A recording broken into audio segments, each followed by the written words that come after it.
Follow up. We've seen videos of babies being hefted over the barbed wire and walls, and U.S. servicemen taking them on.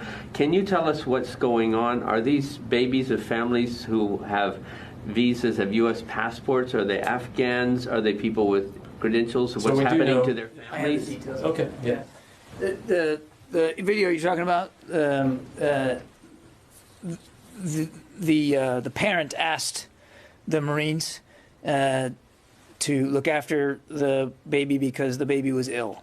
And so the Marine you see reaching it over the wall took it to a Norwegian hospital that's at the airport. They treated the child and returned the child to the child's father. Was there only one? I'm only aware of the one incident. Okay. But it was an act of compassion because there was concern about the Are they babies. going to be brought out, the I father, don't know or were they put back outside the airport? I don't know, Jen. The baby was returned to its father. I don't know I don't know where they are now.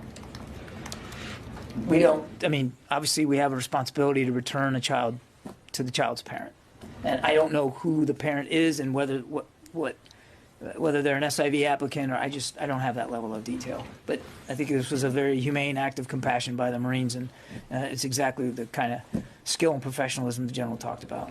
I already got you. Go ahead. I have a question for the General. Sir, I was wondering if now that the airport is secure, if you could take us back to the breach that occurred on Monday. Okay. What's the latest assessment of how that occurred?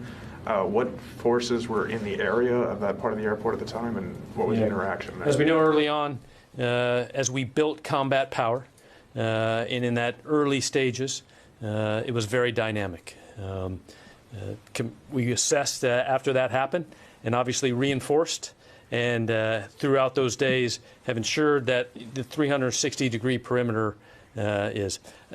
I don't have the tactical AAR. That was not a requirement to pass that up to the Joint Staff, but what I do know is that that was quickly, fixed.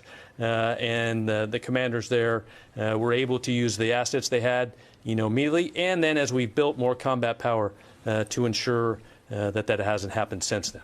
Was there any interaction with the Taliban ongoing on this? Always. I mean, like I said earlier, that communication at that level is continuous and happening. Okay, we got time for just one more, and I haven't taken hardly any from the phones. Therese. Yes, sir. Thank you so much.